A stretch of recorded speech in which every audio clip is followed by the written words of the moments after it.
के हुनु पुरै भिजाउने हजुर हो ल म्याडम फरेनरहरूले डढेको मकै खान्छन् होला के भुटेर त्यो भएर अनि चक्लेट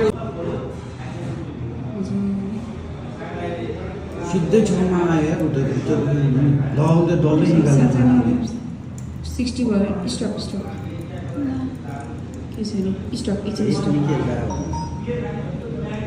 तर है डल्लै निस्किँदैन है एकछिन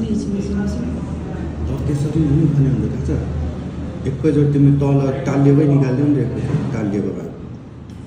पानी चाहिँ निकालेरै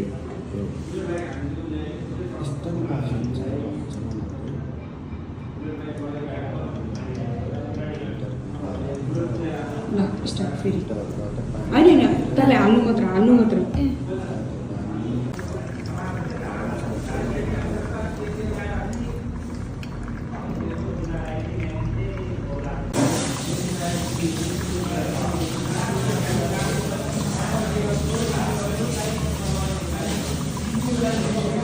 सँगै बस्नु दुईजना सँगै अलिक बिस्तारै काट्नु भएन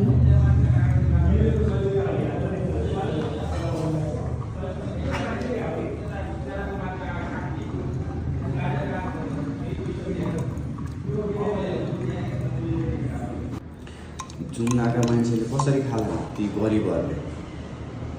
छैन भने गरेर चपाउने अवस्था आउँछ भए